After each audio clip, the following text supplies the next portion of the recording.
Cik.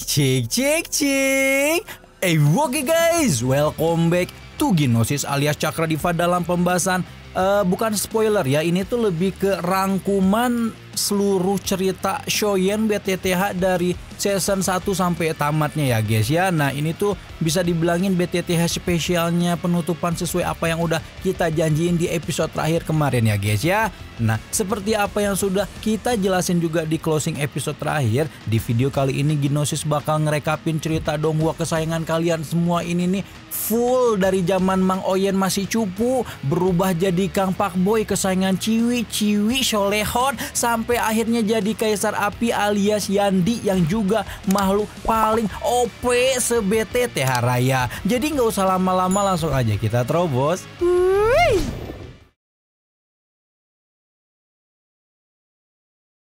Kalau ngomongin BTTH kita harus mulai dari kota Wutan di mana Shoyen dan keluarga Xiao berasal. Nah, keluarga Xiao adalah satu dari 3 keluarga besar di kota Wutan yang awalnya dipenuhi kegembiraan karena tuan muda ketiga mereka diberkati bakat pelatihan yang luar biasa dan menembus ranah Doze bintang 1 hanya ketika baru berusia 11 tahun.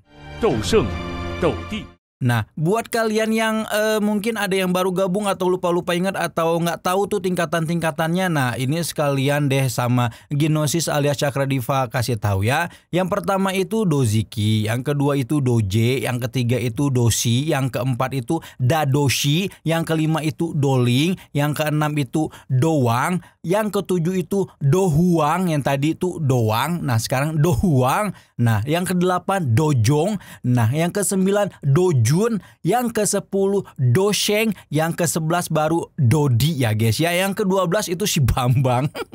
Sayang kebahagiaan itu tidak berlangsung lama karena setelah menginjak usia 12 tahun sampai 13 tahun, kekuatan Shoyan terus mengalami penurunan dari yang awalnya sudah berada di ranah Doze terjun bebas ke bintang 3 Dozeki yang membuatnya dianggap sebagai sampah keluarga. Kemunduran kekuatan Shoyan juga menyebabkan posisi keluarga Xiao di kota Wutan semakin memprihatinkan setelah Nalan Yanran yang juga murid ketua sekte Yulan membatalkan kontrak pernikahannya dengan Shoyan secara sepihak, menyebabkan tuan muda ketiga keluarga Xiao itu tidak bisa menahan amarah dan akhirnya memutuskan hubungan keluarga Xiao dengan sang tuan putri keluarga Nalan sebelum berjanji bahwa dia pergi ke sekte Yunlan 3 tahun lagi untuk membersihkan penghinaan ini. Baru setelah pertemuan yang memporak-porandakan hatinya dengan Nalan Yanran, Shoyan pun mengetahui bahwa cincin hitam yang dia pakai ternyata ada penunggunya, di mana penunggu inilah yang telah menyerap dokinya tanpa henti dan membuat kekuatannya terjun bebas selama 3 tahun belakangan.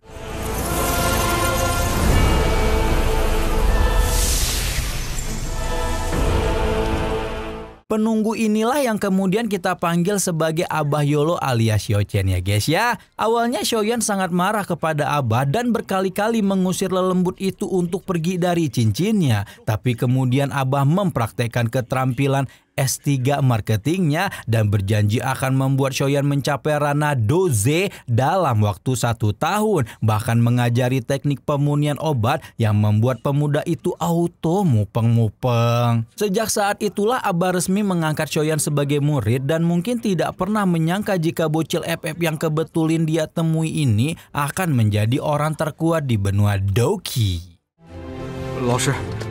Di bawah bimbingan Abah, kekuatan Shoyan benar-benar meningkat drastis dan dengan pelatihan fisik yang luar biasa, kekuatan tuan muda ketiga keluarga Xiao itu telah melejit dari bintang 3 menuju bintang 8 Doziki hingga hanya dalam beberapa bulan yang singkat. Abah mulai mengajarkan Shoyan teknik do pertamanya, yaitu ledakan oktan, dan memberikan Foundation Elisir untuk memperbaiki pondasi kultivasi Shoyan yang macet bertahun-tahun. Yolo juga mulai memperkenalkan keterampilan pemunian obat dan macam-macam jenis api, termasuk juga api tulang dingin miliknya yang masuk dalam jajaran peringkat surgawi sebagai jenis api terkuat di dunia. Shoyan akhirnya mencapai puncak kelas Doze bertepatan dengan huru-hara keluarga Shoyan disebabkan karena tindakan sewenang-wenang keluarga Jiali. Dengan bantuan Abah, Shoyan bisa memberikan pelajaran kepada keluarga Jiali dan berencana untuk mengatasi alkemis bookingan keluarga Jiali yang berpotensi mengacaukan keseimbangan pasar kota hutan. Namun sebelum merealisasikan rencananya itu, sudah ada orang lain yang melakukannya, di mana orang itu tidak lain dan tidak bukan adalah kekasih kecilnya De Shun.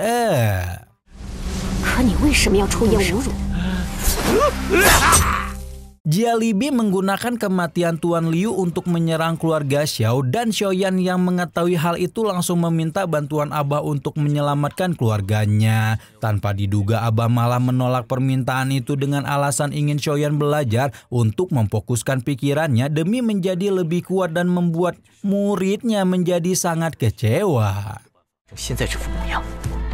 Nah, tepat ketika Shoyan dan Xiaojan sama-sama saling mengorbankan nyawa untuk melindungi satu sama lain, Yolo merasakan kehangatan yang luar biasa di hatinya dan memutuskan untuk menyelamatkan Shoyan karena meyakini bahwa pemuda itu memang murid yang bisa dia percaya.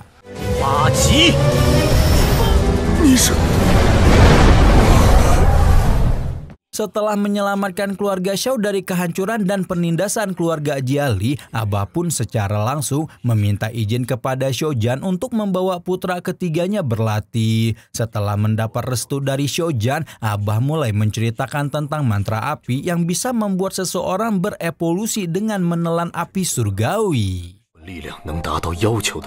Abah tidak banyak berharap Shoyan mau menerima mantra api karena sangat beresiko. Namun Shoyan tanpa ragu menerimanya sebelum berkata bahwa dia akan melakukan segala hal demi menjadi lebih kuat dan membalas penghinaan yang dia terima selama ini.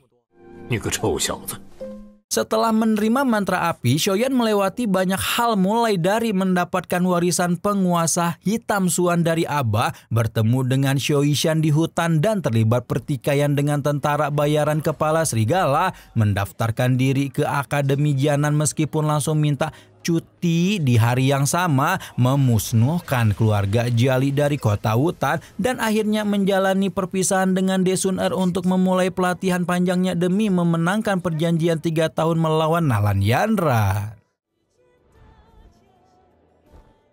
Nah, setelah pergi dari kota hutan, Shoyan pun memulai perjalanannya menuju pegunungan binatang iblis, di mana pada momen ini jugalah Shoyan ketemu dengan mantan terindahnya siapa lagi kalau bukan Mbak Yun alias Yunji yang ketika itu sedang mencari kristal spiritual singa kecubung di pegunungan binatang iblis.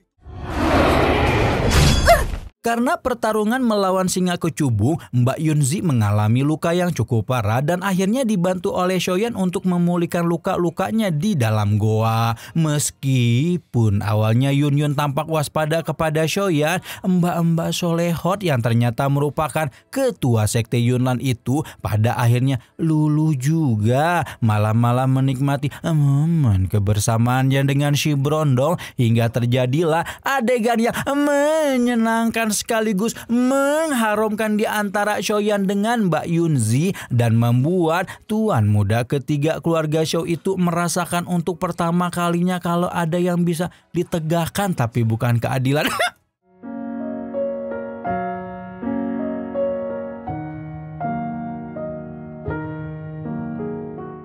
Momen kebersamaan Kang Pak Boy dengan Mbak Yunzi di pegunungan binatang iblis ini berakhir setelah Shoyan membantu Yun mendapatkan kristal spiritual singa kecubung dan pada saat yang sama juga memperoleh esensi singa kecubung yang pada akhirnya juga membuat Shoyan mendapatkan api binatang pertamanya, yaitu api ungu singa kecubung. Sekarang kita masuk ke pembahasan season 2 nih, yang kalau diringkas season 2 BTTH ini tuh menceritakan tentang kelanjutan petualangan Shoyan ketika bertikai dengan tentara bayaran kepala singa serigala ya guys ya, yang dipimpin oleh Mushe dan putranya Muli yang naksir sama Shoishan. Karena ketika itu Shoyan sedang berlatih di pegunungan binatang iblis, tentara bayarin kepala serigala pun berkeliling di sana untuk memasang banyak jebakan. Namun Shoyan justru memanfaatkan waktu selama bersembunyi dari tentara bayaran untuk berlatih hingga berhasil memusnahkan tentara bayaran kepala serigala dari kekaisaran Jama untuk selama-lamanya.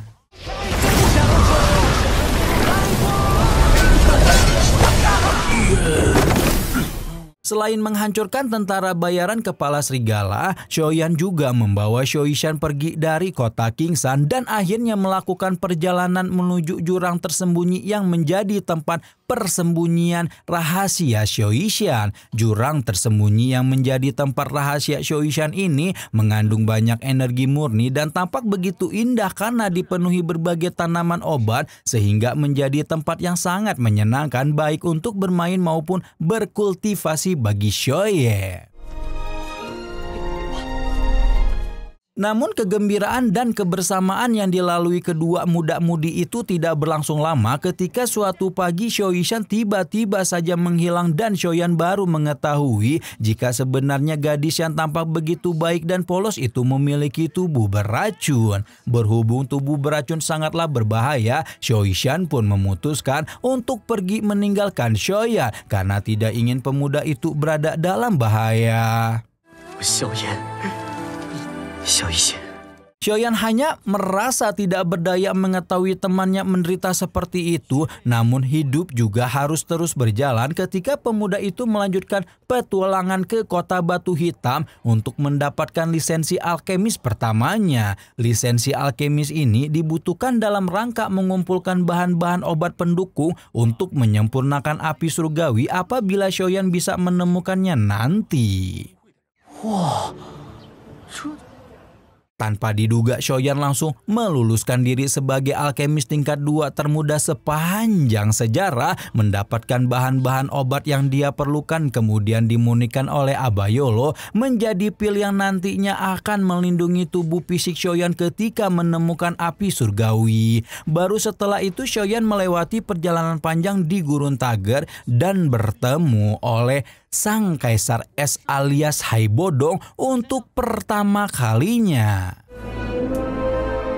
Haibodong yang kekuatannya disegel oleh Kanjeng Mendesa hidup dalam pengasingan bertahun-tahun dan menjadi penjual peta di Gurun Tager. Awalnya dia terlibat baku hantam dengan Shoyan untuk memperebutkan peta api teratai pemunian iblis, namun setelah mengetahui bahwa pemuda itu memiliki api surgawi tulang dingin, Haibodong pun bersedia memberikan Shoyan potongan peta lain selama bocil FF antah berantah ini mau membantunya membuat pil obat yang dapat membatalkan segel Kanjeng Mendesa.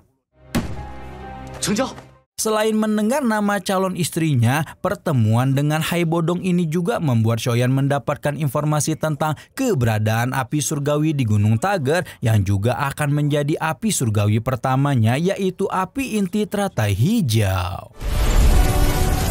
Tidak hanya bertemu Haibodong mendengar nama Ratu Medusa dan mendapatkan informasi tentang api surgawi, perjalanan di Gunung Tager juga mempertemukan Shoyan dengan kedua kakaknya yaitu Shoding dan Sholi yang menjadi pimpinan kelompok pembunuh bayaran Bajak Gurun. Dengan bantuan kedua kakaknya juga Kinglin yang ketika itu masih menjadi gadis pemalu, Shoyan pun menemukan lautan magma rahasia di kota Simo yang diduga keras menjadi lokasi keberadaan api inti teratai hijau.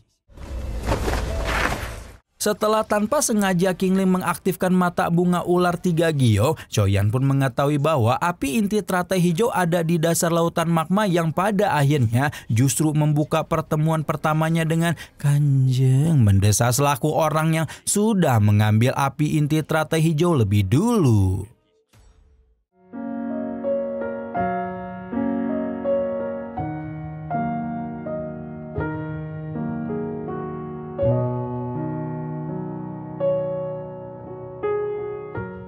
Sekarang kita udah masuk ke season 3, di mana pada season ini petualangan Shoyan akan semakin seru karena bertemu dengan banyak sosok penting. Juga kehilangan Yolo untuk pertama kalinya yang menjadi momen pendewasaan untuk sang tuan muda ketiga keluarga Xiao. Season ini dimulai dengan perseteruan Shoyan dengan suku ular karena Gap lagi ngintipin Kanjeng pas lagi mandi dan merasakan kembali ada sesuatu yang tegak tapi bukan keadilan untuk kedua kalinya. Masalah antara Shoyan dan suku ular ini menjadi semakin rumit ketika rombongan sekte Yunlan yang dipimpin oleh Gu He dan Yun Yun juga turut memperebutkan api inti teratai hijau. Meskipun pada akhirnya api surgawi peringkat ke-19 itu tetap digunakan Medusa untuk melakukan evolusinya sebagai piton penelan surga 7 warna. Namun ternyata Medusa tidak sanggup menahan gempuran energi surga bumi yang muncul dari amukan api inti teratai hijau dan gagal melewati evolusinya hingga meledak di depan mata seluruh bangsa ular yang tidak percaya bahwa perjuangan sang ratu demi klannya pada akhirnya justru membuat Medusa kehilangan nyawa. Nah, meskipun bangsa ular akhirnya berpikir bahwa Medusa telah pindah alam, sebenar-benarnya hanya tubuh fisiknya lah yang hancur, sementara rohnya berhasil melakukan evolusi dan akhirnya menyatu dengan tubuh mungil piton penelan surga gemes yang akhirnya menjadi pengikut Kang Pakboy siapa lagi kalau bukan Xiaochai.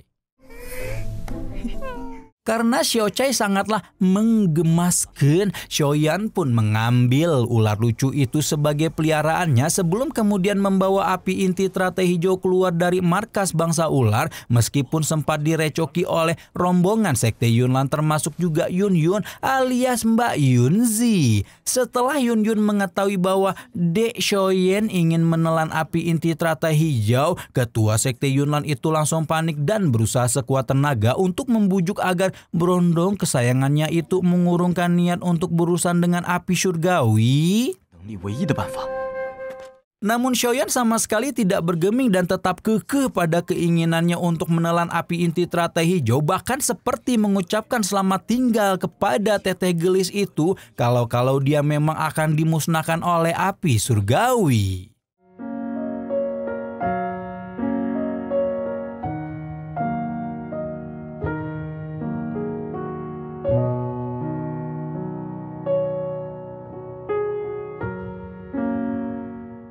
Meskipun telah mengucapkan selamat tinggal pada Yun Yun, Shoyan masih sempat menyelamatkan ketua sekte Yunlan itu dari baku hantam keroyokan para tetua ular sebelum akhirnya memulai upayanya menyempurnakan api inti teratai hijau di bawah pengawasan Aba. Awalnya proses penyempurnaan api surgawi peringkat ke-19 ini berlangsung dengan sangat alot dan susah, di mana Shoyan berkali-kali hampir meledakkan dirinya kalau saja tidak didampingi oleh seorang master elite seperti Aba Yolo.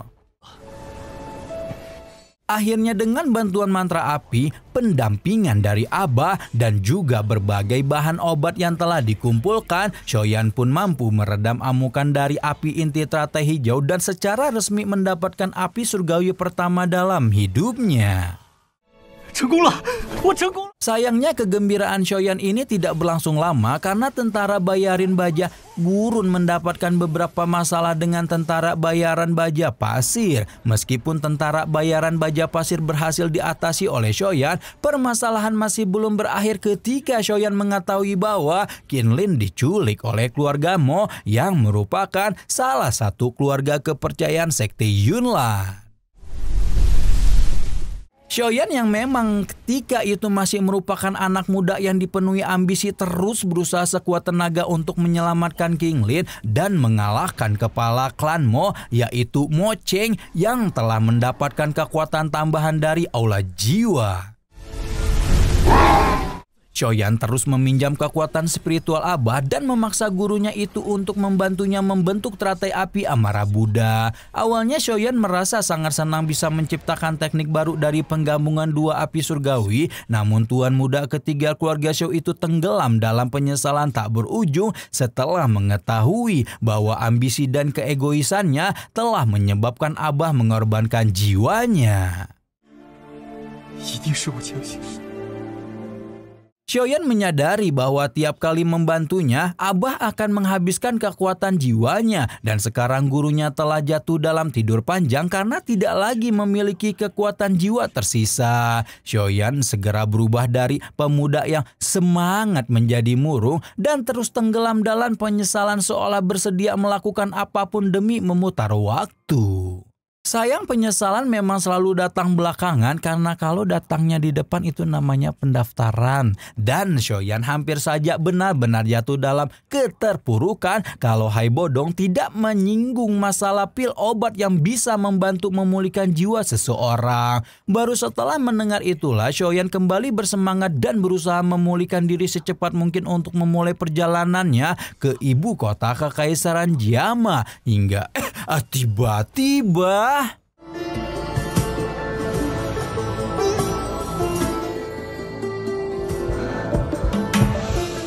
tiba-tiba tanpa Xiaoyan duga sama sekali roh kanjeng mendesah yang ada di dalam tubuh Xiao Chai terbangkitkan, membuat tuan muda ketiga keluarga Xiao itu hampir saja pipis di celana ketika melihat ratu bangsa ular yang begitu menakutkan muncul di depannya.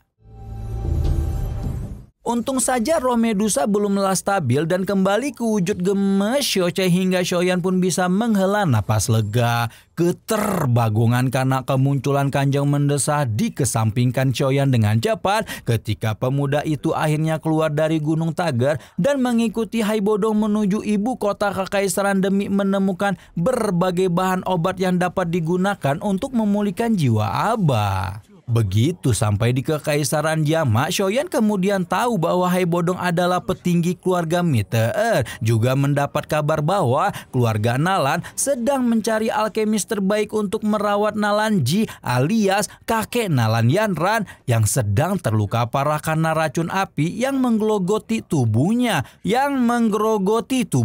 Astagfirullah. Karena hadiah yang dijanjikan oleh keluarga Nalan adalah salah satu bahan yang Xiaoyan butuhkan untuk membangunkan Abah, tuan muda ketiga keluarga Xiao itu menelan kebencian di hatinya dan akhirnya menjadi dokter pribadi Nalan Ji sampai racun api di dalam tubuh sang panglima perang kekaisaran tersebut hilang. Dengan bantuan api surgawi, kondisi Nalan Ji pun secara berangsur-angsur membaik dan Xiaoyan juga mendapatkan keuntungan karena kekuatannya meningkat setiap kali berhasil memurnikan racun api yang dia serap dari tubuh Nalan Ji. Sembari bekerja di rumah keluarga Nalan sebagai alkemis pribadi Nalan Ji, Xiaoyan juga mengambil kesempatan untuk berpartisipasi dalam kompetisi pemunian pil Kekaisaran Jiama demi mendapatkan hadiah yang juga menjadi salah satu bahan pemulih jiwa. Tanpa diduga-duga Xiaoyan menunjukkan penampilan yang brilian selama kompetisi dan akhirnya keluar sebagai pemenang setelah berhasil mengalahkan Yan Li yang merupakan peserta dari Kekaisaran Chuyu.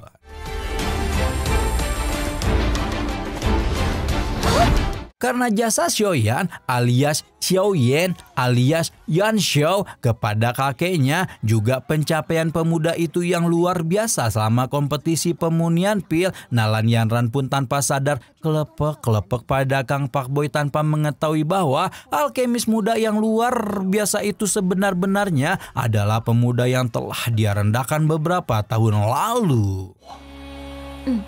Setelah memenangkan kompetisi pemunian pil, Xiaoyan pun segera menggunakan bahan-bahan obat yang telah dia kumpulkan untuk membangunkan Yolo. Sayangnya ketika itu masih belum ada respon positif dari gurunya. Meskipun begitu, Xiaoyan tidak menyerah dan dia yakin apabila menjadi lebih kuat, kesempatan untuk benar-benar membangunkan Abah pasti akan datang. Selama melalui petualangan yang luar biasa, tanpa terasa 3 tahun berlalu dan waktunya Xiaoyan untuk menagih hutang penghinaan yang telah diberikan Nalan Yanran kepadanya pun tiba. Xiaoyan, Sekarang kita masuk ke season perjanjian 3 tahun yang secara alur dan grafisnya itu masih paling bikin deg-degan gitu ya, saking epicnya. Nah, sesuai janji, Shoyan pergi ke pegunungan awan berkabut dan menantang Nalan Yanran untuk bertarung dengannya. Petinggi faksi besar juga telah hadir dalam momentum besar ini dan mereka sangat terkejut bahwa mantan calon suaminya Nalan Yanran yang terkenal dengan julukan sampahnya itu sama sekali tidak menunjukkan sedikit pun perangai yang sama dari apa yang dikatakan orang-orang.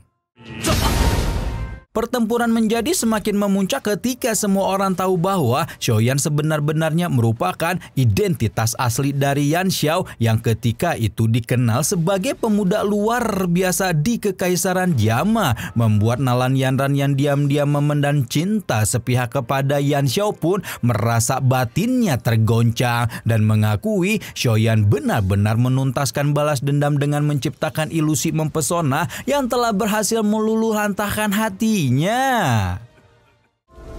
我准备好了。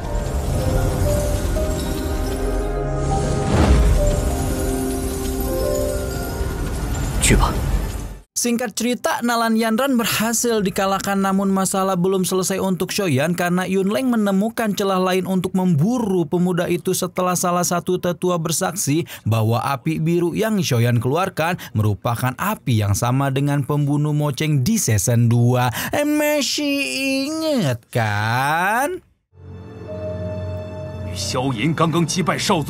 Akhirnya Shoyan pun dikepung oleh para tetua sekte Yunlan, membuat bahkan Hai Bodong harus turun tangan karena dia tidak bisa membiarkan pemuda itu dihancurkan oleh sekte Yunlan begitu saja. Tidak hanya Hai Bodong, ular gemes Xiao Chai juga, pelayannya Desun alias Om Lin Yin turut serta mendukung Shoyan dan membuat Yunleng tidak punya pilihan kecuali memanggil ketua sekte Yunlan terdahulu yaitu Om Bah Yunsan.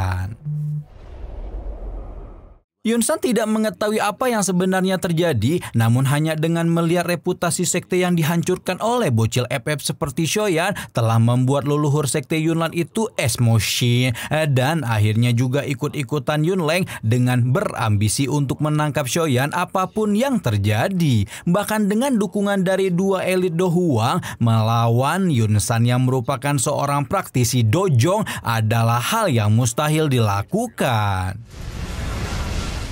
Apalagi setelahnya Shoyan menunjukkan potensi yang luar biasa dan membuat ketua sekte Yunlan terdahulu itu semakin dan semakin terobsesi untuk menghancurkan tuan muda ketiga keluarga Xiao itu dengan tangannya sendiri.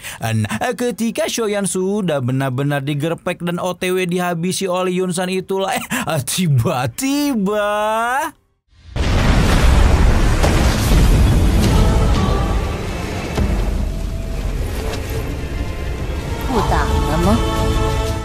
tiba-tiba saja Kanjeng kesayangan kita semua, siapa lagi kalau bukan Medusa muncul. Dan meskipun Yunsan deg-deg share melihat keindahan menawan Kanjeng mendesa, leluhur sekte Yunlan itu akhirnya mengizinkan Shoyan pergi karena tidak dapat menanggung kerugian yang mereka alami hanya untuk menangkap bocil FF semacam ini. Yunsan Zongzu放心。 Namun sayang, kegembiraan Shoyan pasca memenangkan perjanjian 3 tahun dan pergi dari sekte Yunlan dengan selamat, bonus jalan-jalan ditemenin sama Kanjeng yang menggoda iman tidak dapat bertahan lama karena di saat yang sama Yunleng yang seharusnya juga sudah mendapatkan izin dari Yunsan menyerang keluarga Xiao di kota hutan dan hampir saja mencuci keluarga besar kota hutan itu dengan darah kalau Xiaojan tidak mengorbankan nyawanya sendiri demi melindungi keluarga Xiao.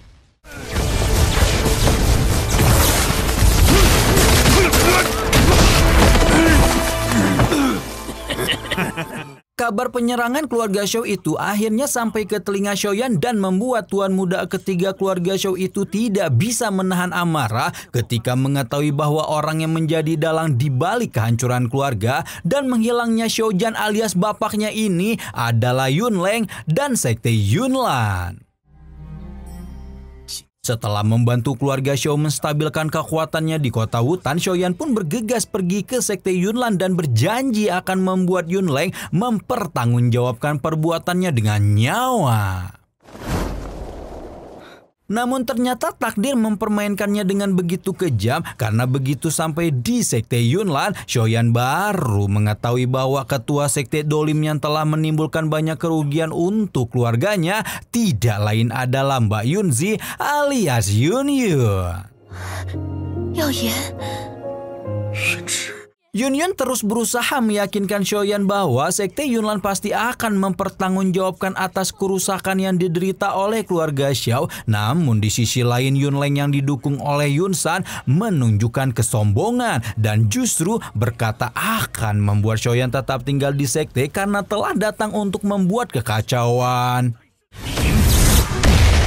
Dihadapkan pada kesombongan dan kedoliman semacam itu, Xiaoyan pun tidak dapat lagi menahan kemarahannya dan akhirnya menghabisi Yunleng dengan teratai api Amara Buddha yang terbentuk dari 2 api surgawi. Melihat Yunleng dihabisi, Yunsan pun ikutan emotion dan akhirnya memburu Xiaoyan dengan tangannya sendiri sebelum tiba-tiba Abah Yolo terbangun dari tidurnya dan berjanji akan menghukum siapapun yang telah menindas muridnya. Dengan bantuan Abah Yolo, kekuatan Xiaoyan melejit ke ranah dojong dan bisa bertarung dengan Yunsan secara seimbang hingga bahkan mampu melukai leluhur Sekte Yunlan itu setelah menggumpalkan teratai api Amara Buddha untuk kedua kalinya.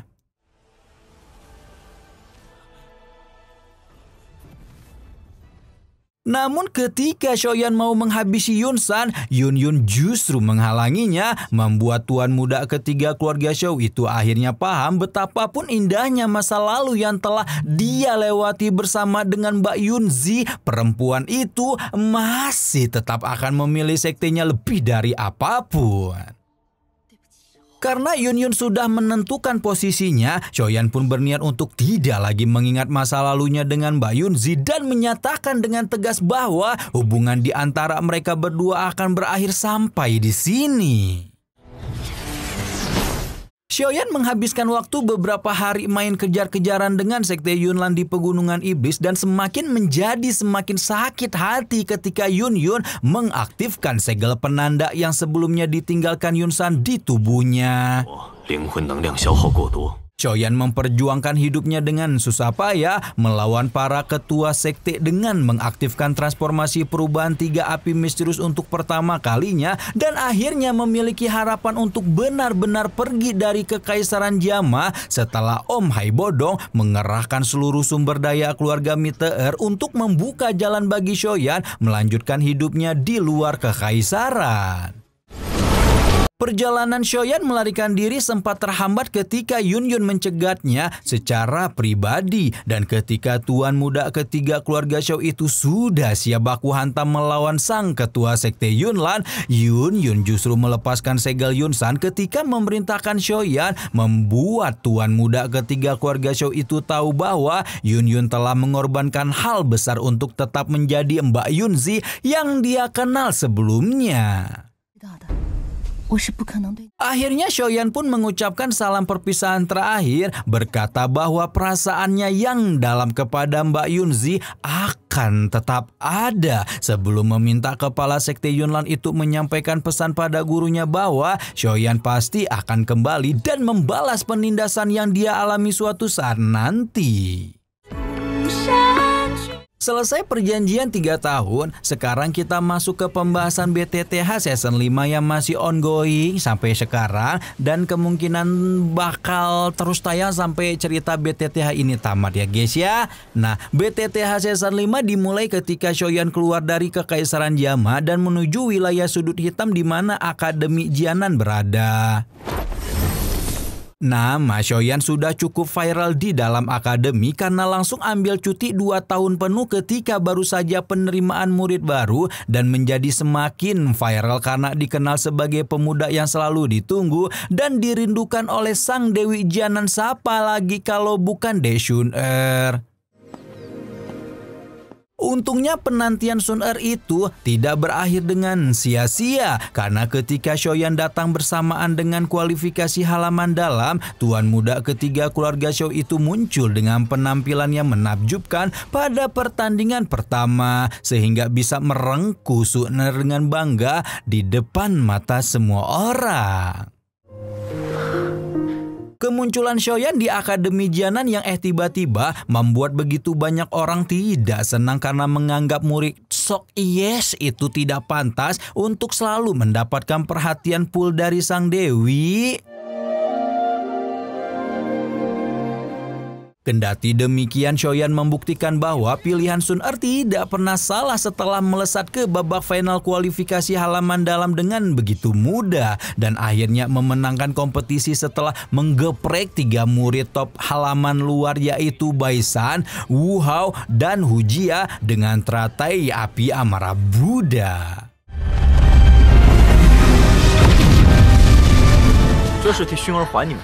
Dan benar saja apa yang dipikirkan oleh Abah karena begitu memasuki halaman dalam, Xiaoyan mendapatkan informasi bahwa ada satu tempat keramat di Akademi Jianan yang disebut sebagai Menara Pemunihan Ki Pembakaran Langit dan tuan muda ketiga keluarga Xiao itu menangkap bahwa di pedalaman Menara Pemunihan Ki ada seekor ular api raksasa yang tidak lain dan tidak bukan merupakan api hati yang jatuh.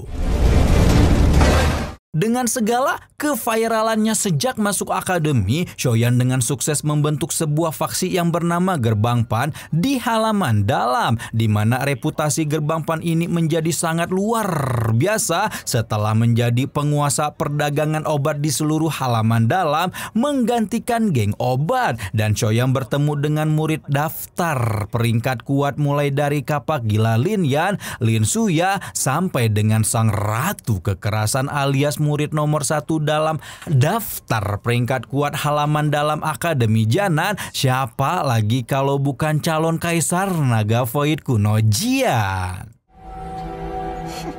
Pertualangan Xiaoyan menjadi semakin seru ketika tuan muda ketiga keluarga Xiao itu mengikuti turnamen peringkat kuat halaman dalam dan berusaha mengambil tempat pada 10 peringkat teratas demi mendapatkan kesempatan memasuki lantai terendah Menara Pemunihan Ki dan merasakan keberadaan api hati yang jatuh lebih dekat. Namun sayangnya di tengah euforia karena Xiaoyan dapat melaju jauh dalam turnamen, Sun Er tengah menyimpan kegelisahan dan kesedihan karena harus BRB kembali ke klannya kalau tidak ingin menimbulkan huru-hara. Tahu nggak BRB kepanjangannya apa? Be right back ya guys ya. Xiaoyan哥哥觉得呢？ Karena itulah Sun Er mengambil kesempatan sebanyak-banyaknya untuk berduaan sama Akang meski yang ketiga setan karena sang Dewi Jianan itu memahami bahwa waktunya bersama dengan Xiaoyan akan segera berakhir. Waktu berjalan begitu cepat ketika beberapa hari berlalu dan setelah dijemput oleh salah satu komandan tentara teredam hitam, Sun Er pun tidak punya pilihan kecuali mengucapkan perpisahan kepada Xiaoyan dan membuat calon lakinya itu hanya bisa meng-sad boy karena ditinggal pas lagi sayang-sayangnya. Xiaoyan哥哥。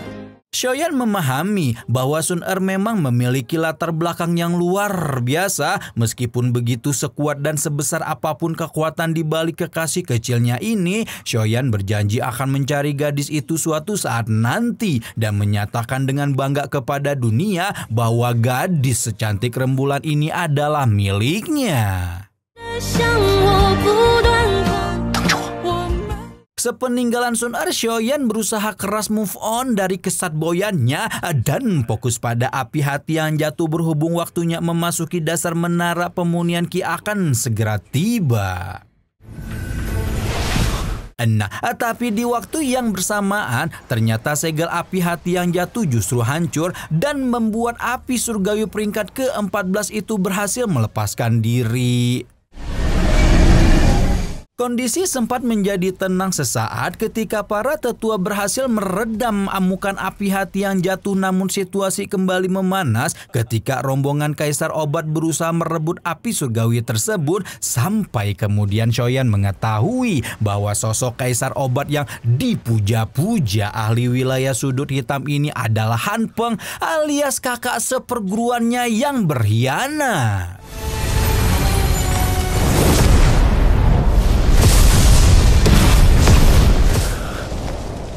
Shoyan menjadi sangat emosional karena dia mengetahui masa lalu pahit Yolo dan berhasil menggagalkan rencana sang Kaisar Obat untuk mendapatkan api hati yang jatuh. Sayangnya masalah masih belum berakhir karena api hati yang jatuh kembali mengamuk dan Shoyan berusaha menarik perhatian api hati yang jatuh selama para tetua akademi mengaktifkan formasi penyegelan.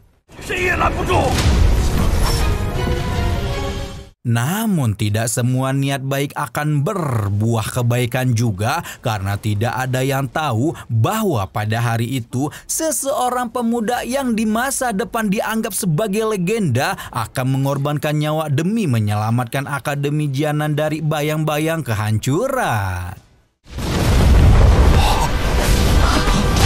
Meskipun semua orang termasuk Sukian berpikir bahwa Shoyan telah kehilangan nyawanya, ternyata tuan muda ketiga keluarga Shou itu masih hidup dan melakukan persiapan sebaik-baiknya untuk menyempurnakan api hati yang jatuh bersama Abah di dunia magma. Namun Yolo harus menghabiskan seluruh kekuatan spiritual untuk melindungi muridnya dan akhirnya jatuh tertidur sehingga Shoyan pun harus menyelesaikan proyek besar ini seorang diri. Untungnya Kang Pak Boy ditemenin sama Kanjeng Mendesak yang ketika Shoyan sedang menyempurnakan api surgawi keduanya, Ratu Ular itu juga menyelesaikan penggabungan roh dengan Shochai. Dua sejoli itu sempat mau baku hantam sebelum kemudian malah terjerumus dalam godaan seton Rojim sehingga melakukan kegiatan bercocok tanam yang menyenangkan dan mengharumkan di tengah dunia magma yang sangat panas itu. Singkat cerita, push rank pun berjalan lancar dan beberapa waktu setelahnya Medusa benar-benar menunjukkan sikap yang tidak dapat dimengerti, karena kalau melihat Oyen nyantai pengen ngebunuh, tapi kalau Shoyan mati kok sayang gitu ya. Ya pokoknya galau risau lah sampai dengan peperangan besar part 2 melawan Han Peng pecah. Ya meskipun Shoyan berhasil mengalahkan sang Kaisar Obat, upayanya untuk menghancurkan murid Durhakim sepenuhnya itu mengalami kegagalan harus dihentikan dengan kemunculan Antek Dajjal Aula Jiwa.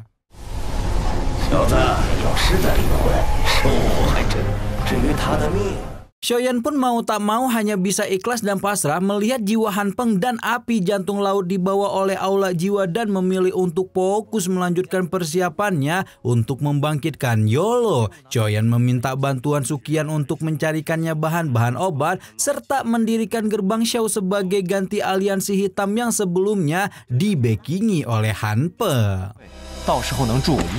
Baru setelah memastikan gerbang Shao tidak akan diganggu oleh kekuatan-kekuatan lama, Shoyan pun memulai retreatnya untuk membangunkan Abah. Setelah melewati 2 bulan full perjuangan, Mang Oyen pun kehabisan tenaga dan hampir saja terlibat adegan dengan Kanja sebelum adegan yang udah kita tunggu-tunggu itu malah digangguin oleh Abah yang baru aja bangun dari tidur panjangnya.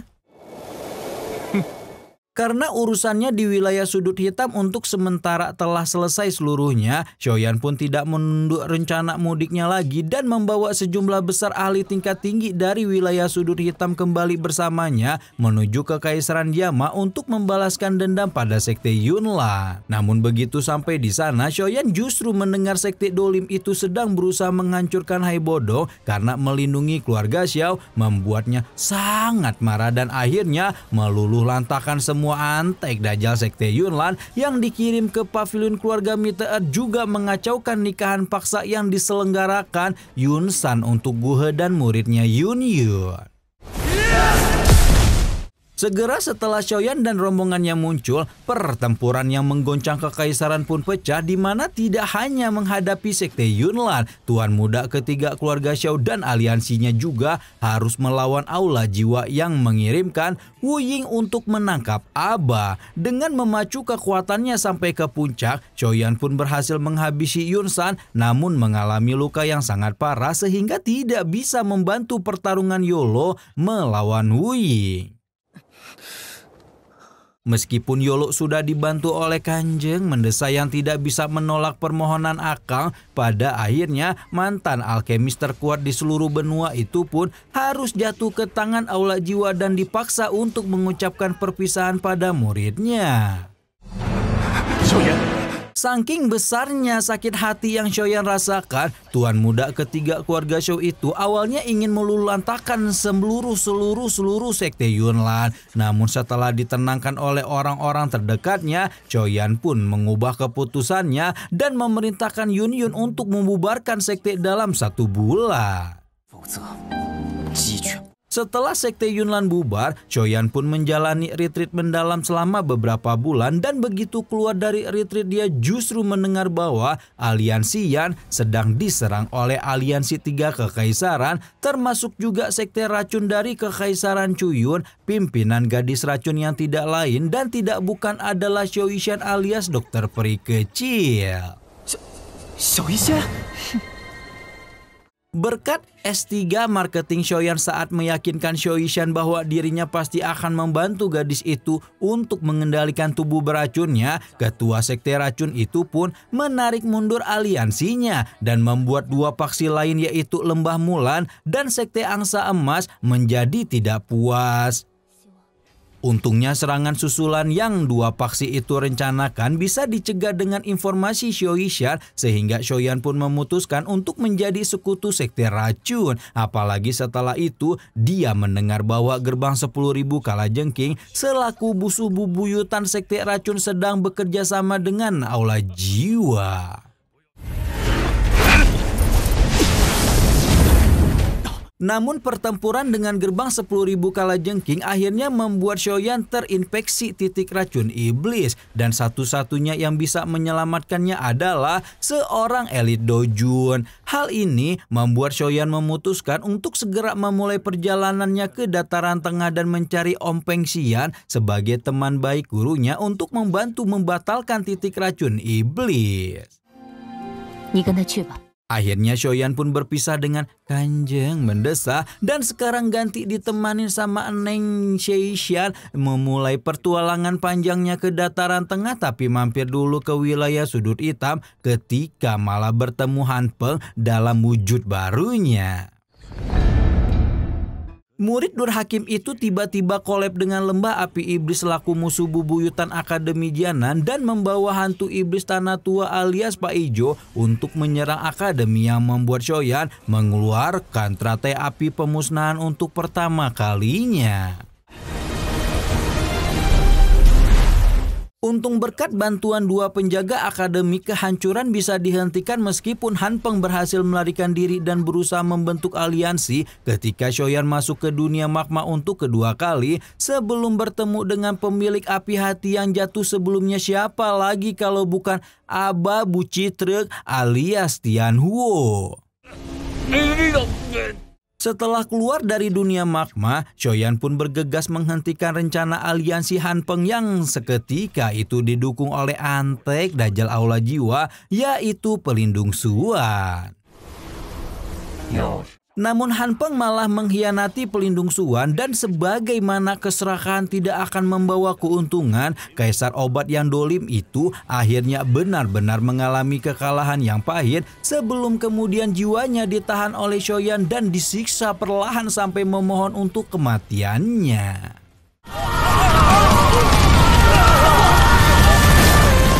Setelah mengalahkan Han Peng, Xiaoyan menyelesaikan beberapa hal di Akademi Jianan, termasuk menyerahkan benih api hati yang jatuh serta menyempurnakan pil darah tulang jiwa untuk Kanjang sebelum akhirnya memulai perjalanannya menuju dataran tengah.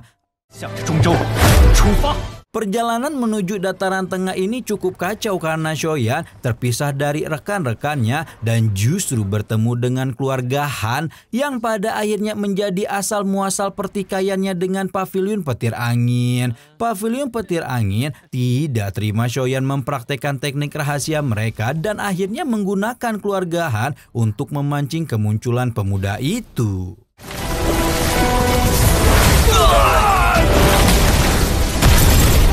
Pertikaian dengan Paviliun Petir Angin ini berlanjut sampai Shoyan mengikuti perebutan slot memasuki kolam darah mata surga dan bertemu dengan calon kepala paviliun masa depan yaitu Feng Qing'er. Feng Qing'er yang awalnya bersikap sombong di depan Shoyan akhirnya justru kena mental karena pemuda itu menunjukkan kemampuan yang luar biasa selama berada di pegunungan mata surga sampai menyerap sebagian besar energi di gunung serta menjalin hubungan baik dengan suku tikus penelan emas yang mendiami pegunungan. Shoyan mendapatkan akses untuk memasuki dasar kolam dan menembus ranah dojong ketika sekali lihat melihat jejak spiritual api tulang dingin dan bertemu secara nyata dengan Abayolo untuk pertama kalinya sejak gurunya ditangkap Aula Jiwa. Selesai berurusan di pegunungan mata surga, Shoyan pun lanjut ke pertemuan besar 4 paviliun dan berharap bisa bertemu dengan Feng Xian di sana. Awalnya Shoyan ingin diam-diam baik sampai ketemu Om Feng, namun dia malah melihat Lin Yan hampir dihabisi oleh Wang Chen dan memutuskan untuk ikut campur sehingga membuat identitas aslinya terbongkar. Ketika Shoyan hampir saja digeprek oleh Feng Tian di tengah pertemuan, Feng Xian mengenali cincin abah yang pemuda itu pakai dan akhirnya mengetahui bahwa buronan paviliun Feng Le yang viral sebenar-benarnya adalah murid dari temannya yang berharga. Berkat campur tangan Feng Xian, Shoyan pun terbebas dari pembalasan dendam Paviliun Petir Angin secara paksa meskipun pembebasan ini juga membuka jalan pertikaian antara sang tuan muda ketiga keluarga Xiao dengan suku Phoenix Iblis Surga.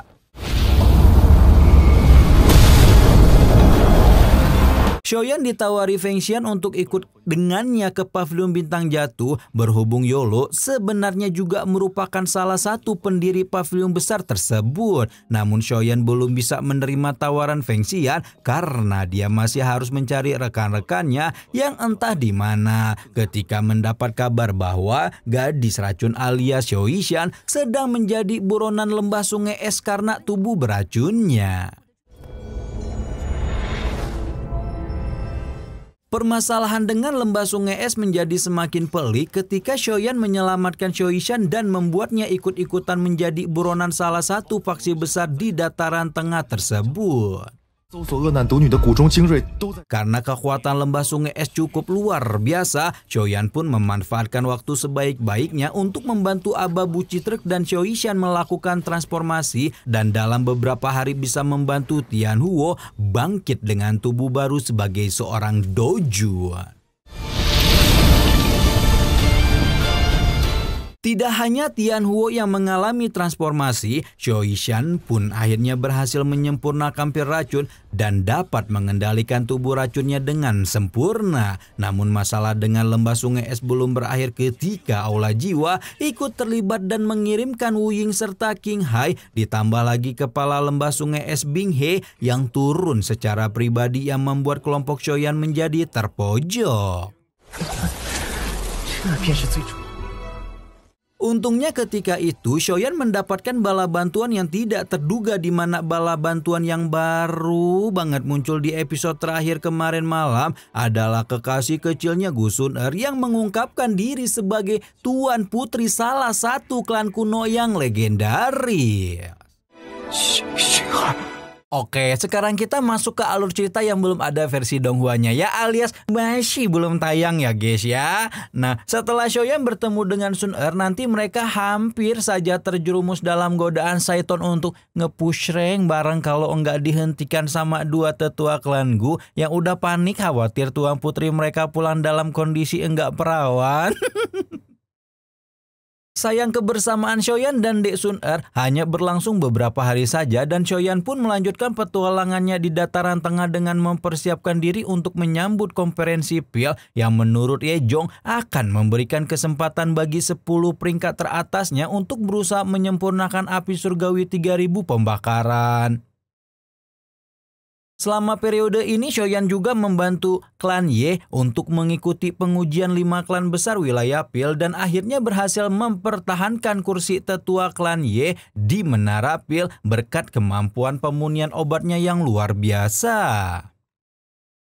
Keterampilan alkemis yang Shoyan tunjukkan dalam pengujian 5 klan besar membuat pemuda itu menarik perhatian banyak orang penting di wilayah PIL, termasuk Tuan Putri klan Chow yaitu Chow Ying yang dikenal sebagai alkemis muda terkuat saat ini dan para kepala menara PIL yang dianggap sebagai alkemis yang paling terhormat di seluruh benua, sampai dengan Antek Dajjal Aula Jiwa yang dulu menjadi saingan Abah Yolo yaitu Mugu. Suan Kongji sebagai kepala menara utama mengetahui jika sepertinya Aula Jiwa telah menyusupkan Antek Dajjal mereka untuk mengikuti pertemuan PIL dan oleh karena itu dia berharap Shoyan mau bekerja sama dengan menara PIL untuk menghentikan Aula Jiwa mendapatkan api 3000 pembakaran apapun yang terjadi. Singkat cerita, waktu diselenggarakannya pertemuan PIL pun tiba, di mana sebelum memasuki babak utama, Shoyan dan peserta lain harus meloloskan diri dari 2 babak sebelumnya, yaitu melewati alam fantasi dan alam PIL. Seperti yang diduga Suan Kongji, Aula Jiwa memang benar-benar menyusupkan anteknya ke dalam pertemuan PIL di mana antek yang disusupkan ini tidak lain adalah Mugu itu sendiri. Ketika memasuki alam PIL, Mugu melakukan pembantaian besar-besaran pada peserta lain membuat Shoyan harus bekerja sama dengan Chow Ying sampai tiba-tiba saja Jian bersama dengan pengikut barunya yaitu Xiong Jan muncul di tengah alam PIL entah dari mana. Berkat bantuan Jian dan Xiong Jan yang ternyata merupakan binatang iblis penguasa alam PIL, Shoyan seperti kejatuhan durian runtuh dan mendapat begitu banyak bahan obat berharga sebelum akhirnya keluar dari alam PIL untuk mengikuti babak utama pertemuan PIL. Seperti kompetisi pada umumnya, siapapun peserta yang bisa memunikan pil obat tingkat tertinggi akan menjadi pemenang dalam perhelatan alkemis terbesar di benua ini. Perjalanan Shoyan melewati babak utama tidaklah mudah karena dia harus bersaing dengan alkemis-alkemis kuat seperti King Hua dan juga Mugu. Namun berkat teknik peningkatan spiritualisme pil obat yang pernah diajarkan Abah kepadanya, Shoyan pun berhasil menggoncang seluruh wilayah pil setelah memanggil guntur pil 5 warna yang legendaris hingga secara resmi diumumkan sebagai pemenang pertemuan pil seperti gurunya Yao Chen puluhan tahun lalu.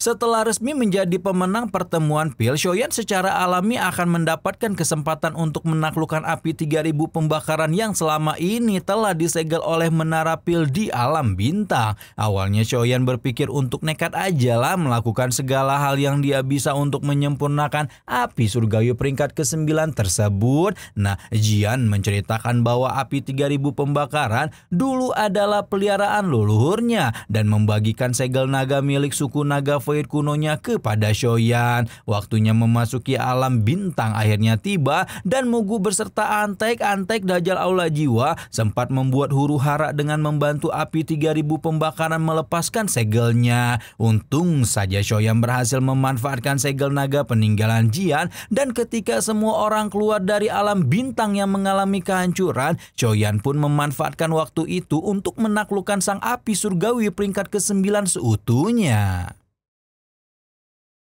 Setelah mendapatkan api 3000 pembakaran, tuan muda ketiga keluarga Chow itu berpikir bahwa sekarang adalah waktu yang tepat baginya untuk memulai rencana penyelamatan Abah Yolo bersama Feng Xian. Operasi penyelamatan Yolo berjalan dengan sangat berbahaya karena selain dijaga oleh salah satu Tianjun Aula Jiwa yaitu Jai Xing selaku dojun tingkat tinggi, Shoyan juga bertemu dengan Tianjun Hitam Putih yang bahkan lebih kuat daripada Zai Daiching sehingga dipaksa untuk melepaskan teratai api pemusnahan 4 api surgawi yang akhirnya membuat sang tuan muda ketiga keluarga Xiao jatuh dalam tidur panjang. Untung Xiaoyan telah mengembangkan konstitusi 3000 bintang dan justru mendapat banyak manfaat ketika bangun sebagai seorang elit dojun.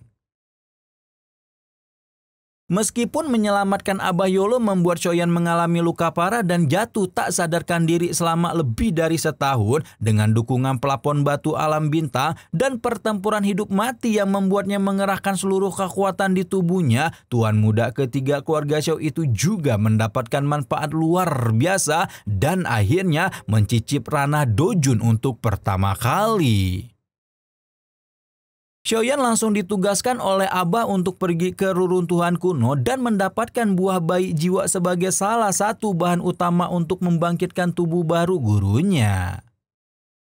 Xiaoyan mengalami cukup banyak kesulitan selama berada di reruntuhan kuno karena harus membantu Jian merebut buah naga Phoenix dari rombongan suku Phoenix Iblis Surga, juga terlibat rebutan kerangka doseng dan teknik Do kelas Tian dengan Zaixing dan Antek Dajjal Aula Jiwa. Untung ketika itu seorang tetua naga Void kuno yaitu Heiking datang dan menyelamatkan Xiaoyan dari gabungan serangan Aula Jiwa dan Sekte Langit Mendalam sebelum membawanya ke Pulau Naga Kuno untuk membantu Jian menyempurnakan buah naga Phoenix. Baru setelah menyelesaikan urusan di Pulau Naga Kuno, Xiaoyan pun berangkat ke Alam Gu yang telah mengirim undangan kepada Yolo untuk menghadiri upacara kedewasaan.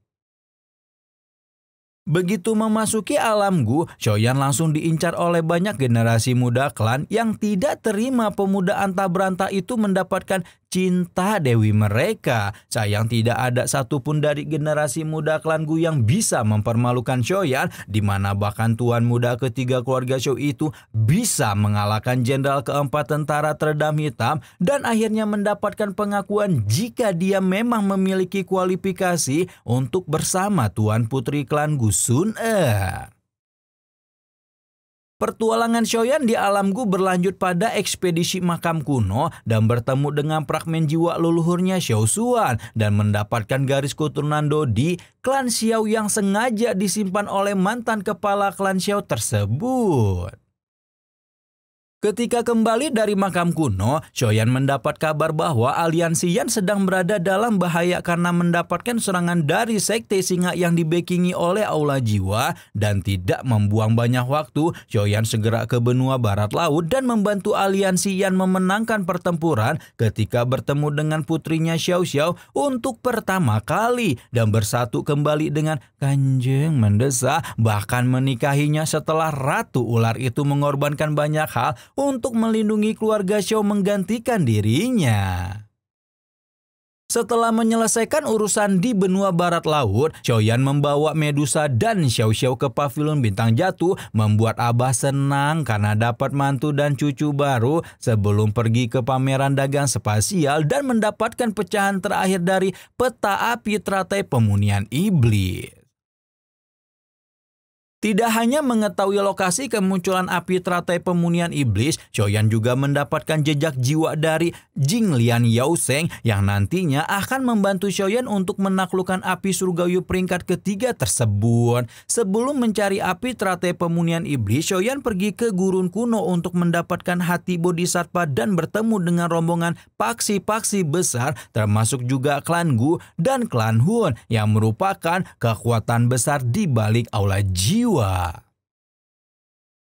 Menyadari bahwa Aula Jiwa memiliki backingan yang begitu kuat, Xiaoyan dan Yolo pun mengambil langkah besar dengan mendirikan aliansi Rumah Langit bersama Lembah Api Bekobar, Sekte Bunga, dan Menara Pil sebagai sekutu untuk menghadapi Aula Jiwa dan klan Hun yang ada di belakangnya. Aliansi Rumah Langit menjadi semakin kuat setelah suku Piton 9 Tanah juga bergabung sebagai balas budi karena Xiaoyan telah menyelamatkan kepala suku terdahulu mereka, Yao Ming. Xiaoyan juga meninggalkan Medusa untuk melakukan retreat di sarang Piton 9 Tanah sebelum bergegas ke alam naga Void kuno setelah mendengar bahwa Jian dan Pulau Naga Timur sedang diburu oleh 3 pulau naga lain yang kolaps sama suku Phoenix Iblis Surga. Setelah membantu Jian mengatasi pemberontakan 3 pulau naga lain, Xiaoyan pergi bersama aliansi Rumah Langit untuk menghancurkan sebuah aula manusia dan mendapatkan klaster jiwa yang membantunya meningkatkan kekuatan spiritual ke kondisi surgawi yang sempurna. Ketika lokasi api teratai pemunihan iblis terungkap, Xiaoyan pergi ke alam api iblis dan meskipun sempat dihalangi oleh kepala aula jiwa yaitu Hun Miseng yang datang secara pribadi dengan bantuan Jing Lian Yaoseng, kecerdasan jahat di dalam api teratai pemunihan iblis bisa dihapuskan. Xiaoyan bersama dengan De Sun Er yang akhirnya bercocok tanam untuk pertama kali pun berhasil menyempurnakan api teratai pemunihan iblis, dan setelah digabungkan dengan 6 jenis api surgawi lain dalam tubuh Xiaoyan, seluruh api surgawi itu pun membentuk sebuah roh api surgawi yang diberi nama Yiwa.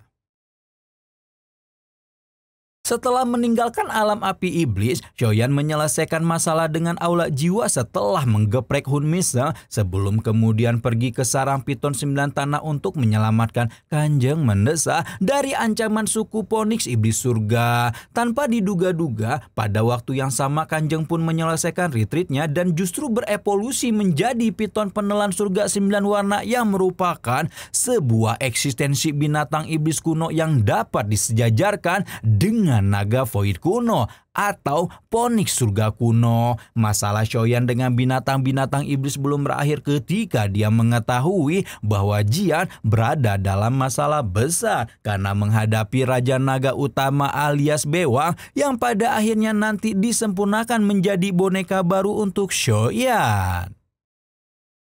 Setelah membantu Jian, Xiaoyan dan Yolo pergi ke upacara pengobatan klan Yao di mana selain berusaha memperbaiki nama Abah Yao yang terus direndahkan oleh klan Yao, Xiaoyan juga mengikuti kompetisi pemunihan obat dan mengalahkan antek dajjal klan Hun yang bernama Hun Huji ketika akhirnya mendapatkan gelar alkemis terbaik di benua Doki. Namun Xiaoyan tidak punya waktu untuk merayakan gelar itu karena klan Hun memulai invasi ke klan Yao dan berkat pengorbanan Yao Dan selaku kepala klan serta para tetua Xiaoyan, Yolo dan anggota generasi muda yang dipercayakan kepada Xiaoyan berhasil melarikan diri. Berkat kesaksian yang diberikan Yao Ling tentang kekejaman klan Hun, Xiaoyan pun berhasil meyakinkan klan Gu, klan Le dan klan Yan untuk membentuk aliansi dan bersama-sama menghadapi klan Hun yang dolim.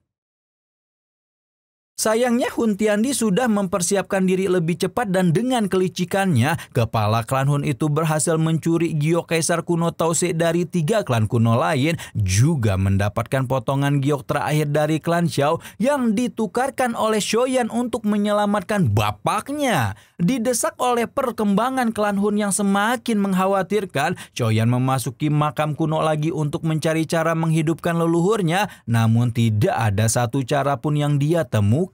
Sehingga satu-satunya hal yang bisa dilakukan Xiao Xuan adalah mengorbankan pecahan jiwanya untuk membantu Xiaoyan mendapatkan jiwa makam surgawi dan memajukan kekuatan spiritualnya ke tingkat D. Meskipun sudah meningkatkan kekuatan spiritualnya ke tingkat D, Xiaoyan masih tidak bisa mencegah klan Hun yang dibantu oleh api surgawi peringkat kedua alias Suwu mendapatkan seluruh pecahan giok kuno. Untungnya dia mengingat beberapa pengalaman ketika memasuki dunia magma di bawah menara pemunihan Qi dan menduga jika sepertinya rumah kaisar kuno Tause berada di tempat itu. Ketika Xiaoyan memasuki dunia magma lagi untuk memastikan lokasi rumah dewa kuno, dia bertemu dengan bapaknya Jian alias Jukun yang langsung berniat membunuhnya karena mencium aroma Jian dan berpikir bahwa pemuda itu telah menghabisi putrinya. Untungnya ketika Hun Tiandi datang dan membuka rumah kuno untuk membebaskan Jukun yang langsung menyerang Xiaoyan sampai membuat pemuda itu berpikir untuk menghancurkan dirinya sendiri, Jian datang dan malah membuat Xiaoyan mendapatkan Kaisar Naga Void kuno terdahulu sebagai sekutu yang luar biasa.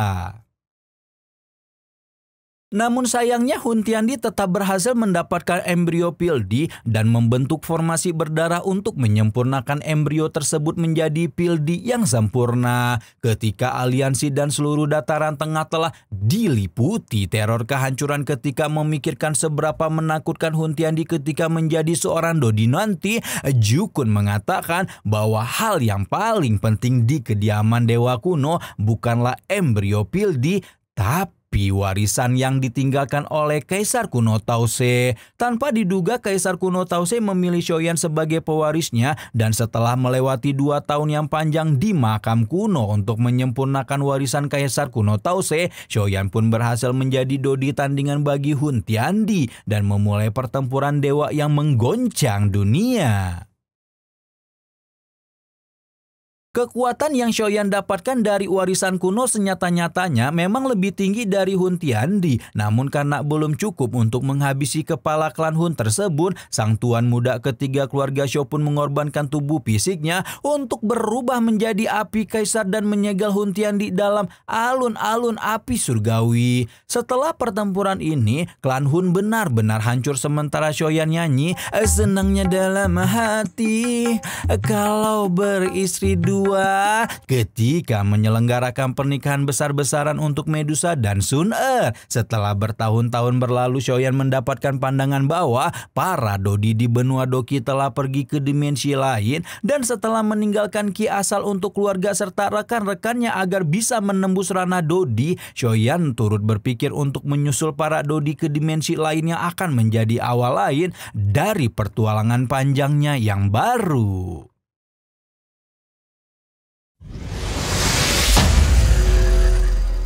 Akhirnya nih guys, setelah ngoceh hampir 2 jam video closing alias penutup dari rangkaian spoiler Kang Pak Boy Shoyan ini akhirnya selesai juga nih. Gimana, udah ikhlas belum BTTH tamat? Belum? Ya sama, Cakra Diva juga masih belum ridho nih harus pisah sama Mang Oyen dan Kanjeng Mendesa. Tapi untungnya ada informasi penting yang membahagiakan buat kalian kaum yang gagal move on. Karena cerita BTTH ini tuh bakal ada sequel alias kelanjutannya di novel lain karangan penulis BTTH Tian Chan Tudo ya guys ya. Kalau masih suka ada yang minta ke benua Kaisar bang, benua Doki bang, itu bukan cerita asli ya guys ya. Itu cuman hayalan fans yang gagal move on, jadi bikin ceritanya sendiri bari terjelas gitu ya alurnya. Jadi udah ya, jangan minta-minta lagi karena kita nggak bakal bahas apalagi di benua Kaisar istrinya Shoyan makin bejibun. Apa nggak takut diamuk Kanjeng itu nantinya? Nah, nanti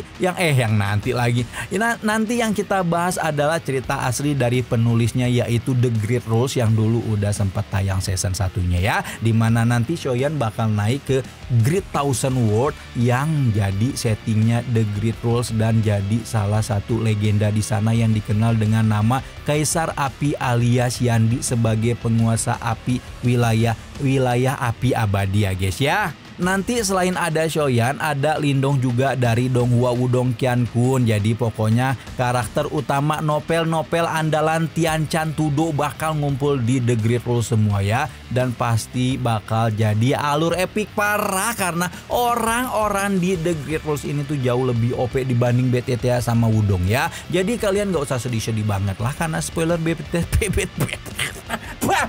BTTH tamat. Nah, karena selain Donghua aslinya masih panjang, kita juga bakal bahas Donghua epic lain yang nyambung sama BTTH kayak Wudong Qiankun sama The Great Rules. Makanya kalau kalian finishirin dan pengen kita bahas terus Donghua yang gak kalah seru itu, komen yang banyak biar kita makin semangat buat bikin video pembahasannya buat kalian semua ya guys ya. Sekte Cakra Diva di seluruh alam semesta ini. Nah, sebagai anggota Sekte Cakra Diva, kalian jangan lupa komen, like, subscribe, dan ajakin orang sekampung buat nonton video closingan ini. Juga video-video lain yang tentunya enggak bakal kalah seru ya. Kalau gitu spoiler BTTH ini kita tamatin dulu dan sampai jumpa di video selanjutnya. Jangan lupa kasih tahu tuh orang-orang yang bilang kalau BTTH masih lanjut tuh, kalian tuh tersesat guys, sesat kalian tuh. Aduh, harus dirukiah kalian.